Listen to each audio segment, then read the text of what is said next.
अस्सलाम वालेकुम स्टूडेंट्स। आज हम करेंगे एक्सरसाइज 5.1 का सेकंड क्वेश्चन। ठीक है, और क्लास 7th है, चैप्टर नंबर 5, एक्सरसाइज है आपकी 5.1। इसका पार्ट 1 हम कर चुके हैं, आज हम पार्ट 2 करेंगे।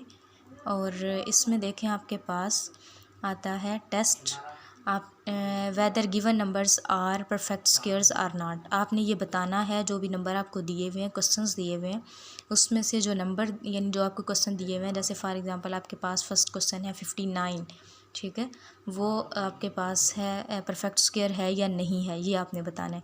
ये आपको कैसे पता चलेगा? आपने इन क्वेश्चंस को सॉल्व करने के लिए करनी होती है प्राइम फैक्टराइजेशन।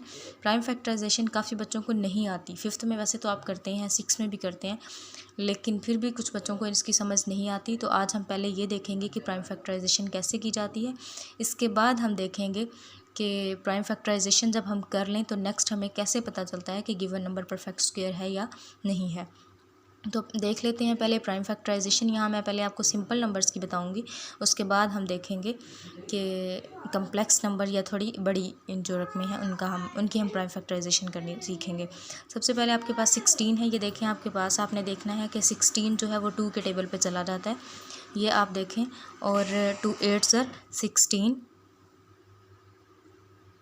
परफेक्ट स्क्वायर है या नहीं है। अब इसमें देखें हम क्या करेंगे, 16 है, 2 8 ज़र 16, फिर 2 4 ज़र 8, 2 2 ज़र 4, 2 1 ज़र 2, यानी इसमें आप क्या करते हैं, 16 2 के टेबल पे कितनी बार जाता है, 2 8 ज़र 16 होता है तो हम यहाँ पे 8 लिखेंगे।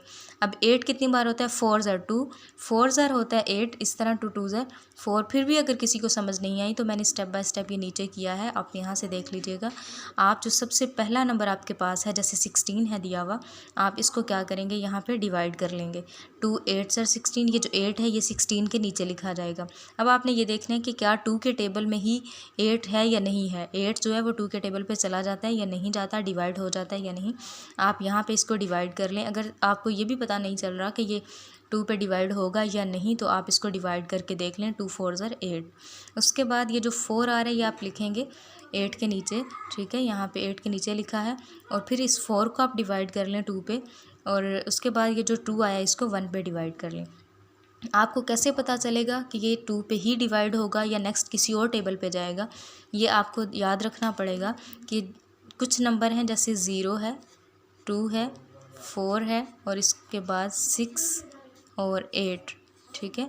ये ऐसे नंबर हैं, अगर ये यूनिट्स की जगह पे आ जाएं, यूनिट्स मतलब ये वाली जो जगह है इस साइड पे आ जाएं अगर ये, तो ये 2 पे डिवाइड हो जाते हैं। अगर एंड पे कोई भी आपके पास रकम दी हुई है, 140 फॉर एग्जांपल दी हुई है, इसका ये जो लास्ट डिजिट है ये 0 है, इसका मतलब ये पूरा नंबर 2 पे डिवाइड हो जाएगा, ठीक है।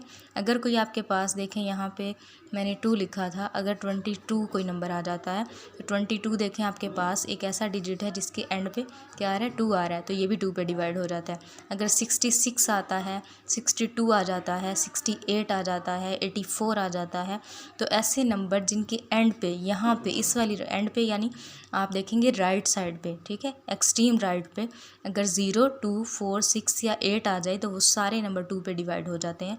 इसके अलावा दूसरे नंबर जो हैं वो दूसरे टेबल पे जाएंगे। इस तरह से आपने प्राइम फैक्टराइजेशन करनी है। नेक्स्ट मैंने एक और क्वेश्चन किया है, वो देख लें आप। ये इसमें आपके पास है 27, ठीक है। 27 जो है वो 2 के टेबल पे नहीं जाता। 27 जो है वो 3 के टेबल पे जाएगा। इसको आप कैसे करेंगे? 3 कितनी बार होता है? 27, 3 9 ज़र 27 होता है। उसके बाद आप देखें 3 3 ज़र 9 होता है, और 3 1 ज़र 3। इसकी भी अगर आपको समझ नहीं आई तो आप स्टेप बाय स्टेप आप जब स्टार्ट करेंगे तो आपको समझ अगर नहीं आई तो आप इस तरह से ले लें, लेकिन आपको एंड पे इसी मेथड पे पहुंचना है, आपको यही समझना है। 3 9 ज़र 27, फिर ये जो 9 है इसको आप 3 पे डिवाइड कर लें, 3 3 ज़र 9। ये जो आंसर आ रहा है इसको आपने 9 के नीचे लिखा है 3, और फिर इस 3 को 3 1 ज़र 3, इस तरह से आप डिवाइड कर लें। तो 27 की ये प्राइम फैक्टर्स हैं, 3 3 और 3। जब आप प्राइम फैक्टर्स लिखेंगे तो आप लिखेंगे prime factors of 27 is equal लगा के साथ में आप 3 मल्टीप्लाई 3 लिखेंगे। ये मैं आपको नेक्स्ट क्वेश्चन में बताऊँगी। उसके बाद आपके पास है 100। ये ज़रा डिफरेंट है, मैंने डिफरेंट नंबर लिया है आपके लिए। ये इसलिए कि ये सारे एक ही टेबल पे 27 सारा जो है वो 3 पे जा रहा था, पूरे इसके सारे फैक्टर्स 3 3 3 आ रहे थे। अब इसमें 100, इसमें देखें आपके पास 2 भी है और 5 भी है। ये आप कैसे करेंगे, 100 है आप उसको 2 पे डिवाइड करें। यहाँ पे देखें, इसको थोड़ा सा आप अच्छी तरह अंडरस्टैंड कर लें कि 2 जो है सिंपल, आप 1 अगर डिवाइड करें तो 2 पे डिवाइड नहीं होता, आप इसको मिलाएंगे, ये 10 बन रहा है आपके पास, तो 2 5 ज़र 10 और ये 0 आप ऐसे ही लगा देंगे। नेक्स्ट आपके पास 5 है, ये 0 है।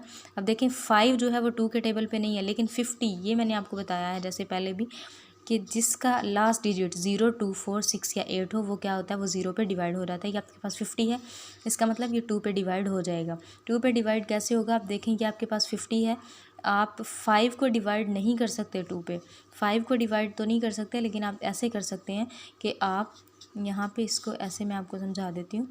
2 2 ज़र 4, 5 में से 4 माइनस कर देंगे और ऊपर 0, 2 5 ज़र 10, ये आपके पास क्या है 25, ठीक है।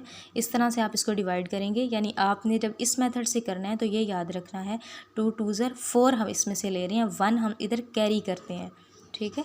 वो ये इस चीज़ की समझ नहीं आती मोस्टली स्टूडेंट्स को, ठीक है। तो ये आपके पास 10 बन गया, 2 5 ज़र 10, इस तरह से करेंगे। अब 25 है, लास्ट डिजिट ना तो 0 है, ना ही 2 है, ना ही 4 है, ना ही 6 है और ना ही 8 है, इसलिए ये 2 पे डिवाइड नहीं होगा 25, ये किसी और टेबल पे जाएगा।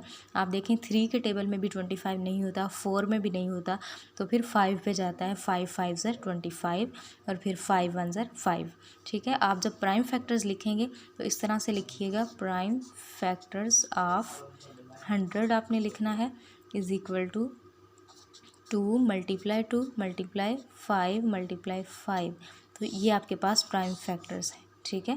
अभी ये आपने पार्ट 2 करना है, ये आपको सिर्फ प्राइम फैक्टराइजेशन मैंने सिखाई है इस वीडियो में, नेक्स्ट मैं आपको बना के दूंगी और उसमें हम करेंगे यही 5.1 का जो सेकंड पार्ट, ठीक है। फर्स्ट पार्ट हम कर चुके हैं। अब ये तो मैंने आपको करके दिखा दिया, अब मैं आपको कुछ क्वेश्चंस दे रही हूँ, उनकी प्रैक्टिस करके आप उनकी फैक्टराइजेशन करके वो मुझे वीडियो बना के सेंड कीजिएगा।